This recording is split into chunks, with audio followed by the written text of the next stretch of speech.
కొత్త బైక్ కొనాలంటే కొన్ని లక్షలు అవుతుంది. ఇప్పుడు మా ఇంట్లో వాళ్ళు ఇప్పుడు పిల్లలందరూ ఏదో తల్లిదండ్రుల డబ్బులతో వాళ్ళు కొనిస్తే తప్ప వాళ్ళు అంటే ఏది తీసుకోలేరు అనమాట.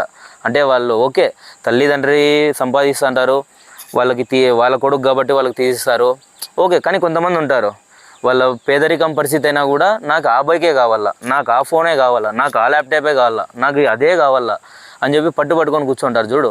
అట్లాంటి వాళ్ళు ఎట్లంటే వాళ్ళ తల్లిదండ్రులు కూలి నాలి చేసుకొని పనికి పోయి వస్తేగిన వాళ్ళని మాత్రం వీళ్ళు వేధిస్తూనే ఉంటారు, నాకు అదే కల్లా అని.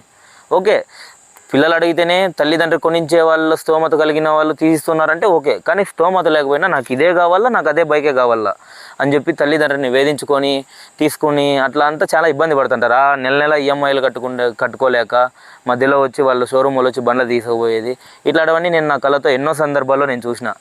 సో అప్పుడు నేను గట్టిగా అనుకున్నా ఓకే మా ఫ్యామిలీని నేను వేసుకున్న ప్రతి టీషర్టు నా సొంతానికి సంబంధించిన నేను సంపాదించిందే, నేను అంటే ఎవరి మీద డిపెండ్ అవ్వట్లేదు.